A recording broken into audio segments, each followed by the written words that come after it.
আজ আমি আপনাদের জন্য নিয়ে এসেছি খুব সহজ আর দারুণ স্বাদের একটা ঘরোয়া রেসিপি, মিষ্টি কুমড়োর কষা ভাজা।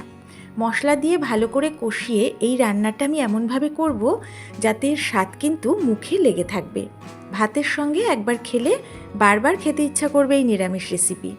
তাছাড়া এটা আপনারা রুটি পরোটার সাথেও খেতে পারবেন। চলুন তাহলে দেখে নেওয়া যাক কীভাবে বানাবেন। নমস্কার, কাকলিস কুকিং হাবের নতুন একটি ভিডিওতে আপনাদের সবাইকে আবারও স্বাগত। এখানে আমি 500 গ্রাম মিষ্টি কুমড়ো নিয়ে খোসাটা পাতলা করে ছাড়িয়ে নেওয়ার পর ধুয়ে নিয়েছিলাম। তারপরে এইভাবে একটু বড় বড় পাতলা টুকরো করে কেটেছি। কিছু অংশ সরু ছিল, সেগুলো যেহেতু ছোট টুকরো করতে হয়েছে তাই একটু মোটা করে কেটে নিয়েছি। অন্যদিকে গ্যাস ওভেনে একটা কড়াতে 1 টেবিল চামচের একটু বেশি সর্ষের তেল দিয়ে গরম করে নিয়েছি। তার মধ্যে কেটে রাখা কুমড়ো দিয়ে দিলাম। গ্যাসের ফ্লেমটা হাইতে রেখে দিয়েছি। এবারে এইভাবে নাড়াচাড়া করে তেলের সাথে মিশিয়ে নেওয়ার পর মিনিট 2 মতো এইভাবেই ভেজে নেব। আমি কিন্তু এখন লবণ দেব না, তাহলে কুমড়োটা ভালো করে ভাজা হবে না, খুব তাড়াতাড়ি কুমড়ো নরম হয়ে যাবে। আপনারা চাইলে এই সময় একটু হলুদ গুঁড়ো দিতে পারেন।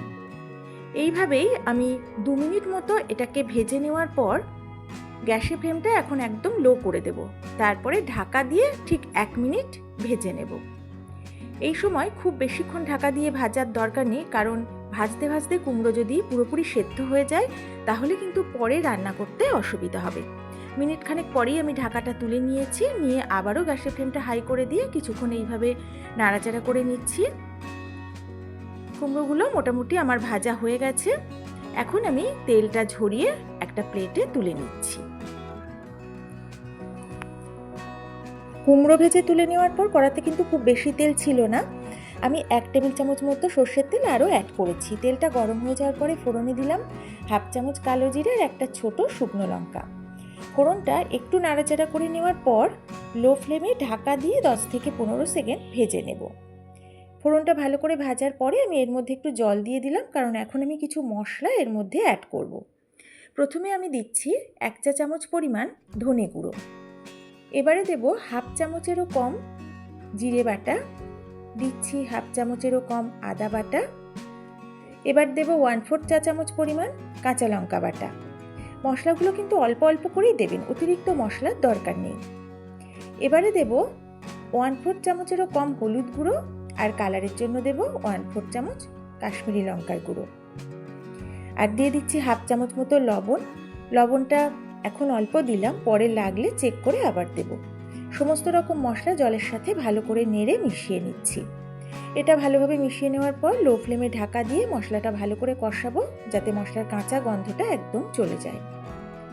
বেশ কিছুক্ষণ কষানোর পরে ঢাকাটা তুলে নিয়েছি। মশলা থেকে তেল ছেড়ে দিয়েছে আর সুন্দরভাবে মশলা কিন্তু ভাজা হয়ে গেছে।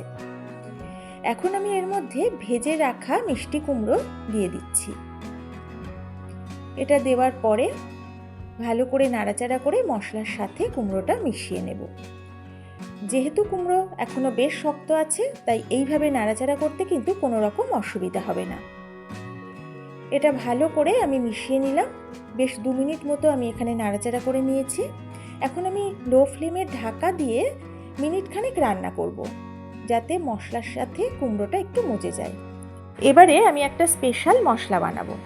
আমি তাই মিক্সি জারের মধ্যে নিয়ে নিচ্ছি 2 চা চামচ পোস্ত, অর্থাৎ 1 টেবিল চামচ মতো পোস্ত নিলাম। এবার নিচ্ছি 1 চা চামচ কালো সর্ষে। এখানে আপনারা হলুদ সর্ষেও দিতে পারেন, তবে ঝাঁঝরা যাতে একটু বেশি হয় তাই আমি কালো সর্ষে নিয়েছি। এবারে দিচ্ছি একটা বড় শুকনো লঙ্কার অর্ধেকটা শুকনো লঙ্কা। আমরা ঝালটা একেবারেই কম খাই, তাই অল্প দিলাম। আপনারা অবশ্যই আপনাদের স্বাদ মতো শুকনো লঙ্কা দেবেন। এখন জল ছাড়া মশলাটা আমি মিক্সিতে গুঁড়ো করে নিলাম।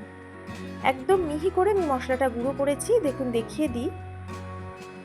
এখানে কিন্তু মশলা দানা দানা রেখে গুঁড়ো করলে ভালো লাগবে না। এবার আমি এর মধ্যে দিচ্ছি 2 চা চামচ ফ্রেশ নারকেল কোড়া। বাড়িতে ফ্রেশ নারকেল না থাকলে বাজারের কেনা নারকেল গুঁড়ো দিলেও হবে, তবে নারকেল কোড়া কিন্তু খুব বেশি দেওয়ার দরকার নেই। এবার এর মধ্যে আমি পরিমাণ মতো জল দিয়ে দিলাম। এখন মশলাটা মিক্সিতে আমি একদম মিহি করে বেটে নেব। মশলাটা বেটে রেডি করে নিলাম। অন্যদিকে মশলার সাথে কুমড়োটা বেশ ভালোভাবে মজে গেছে। আমি এক্ষুনি যে মশলাটা বানালাম সর্ষে পোস্ত বাটা, সেটা এখন আমি কড়াতে দিয়ে দিচ্ছি। মিক্সির জারে এখনও বেশ কিছুটা মশলা লেগে আছে, তাই এখনই আমি এর মধ্যে অল্প করে একটু জল দিয়ে ভালো করে গুলে নিলাম। এটাও কড়াতে দিয়ে দিলাম। গ্যাসের ফ্লেমটা লোতে রেখে নাড়াচাড়া করে এখন এই মশলাটা কুমড়োর সাথে ভালো করে মিশিয়ে নেব।